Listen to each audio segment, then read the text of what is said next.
Hello বন্ধুরা, কেমন আছেন সবাই? এবার লাইভে এসে মেহেদী হোসেন জানিয়ে দিলেন কেন সে ঋতু হোসেনকে বিয়ে করবে না। তো বন্ডিংটা ওর সাথে আমার একটু বেশি ভালো ছিল, দ্যাটস ওয়াই অনেকে মনে করছে যে এরকম কিছু। আর একটি কারণেই বিয়ে করেননি ঋতু হোসেনকে। কাউকে কষ্ট দিয়ে কখনো প্রেম করতে হয় না।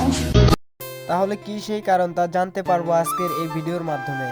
তাহলে বন্ধুরা চলুন জেনে আসা যাক কি সেই কারণটি। তবে তার আগে যারা আমাদের এই চ্যানেলটি সাবস্ক্রাইব করেননি তারা অবশ্যই চ্যানেলটি সাবস্ক্রাইব করে আমাদের পাশে থাকবেন। বন্ধুরা, ঋতু মেহেদীর প্রেমের গুঞ্জন আজকের এটি নতুন নয়। সাম্প্রতিককালে মেহেদীর এঙ্গেজমেন্টের পর এটি তুমুল হারে সামনে চলে এসেছে।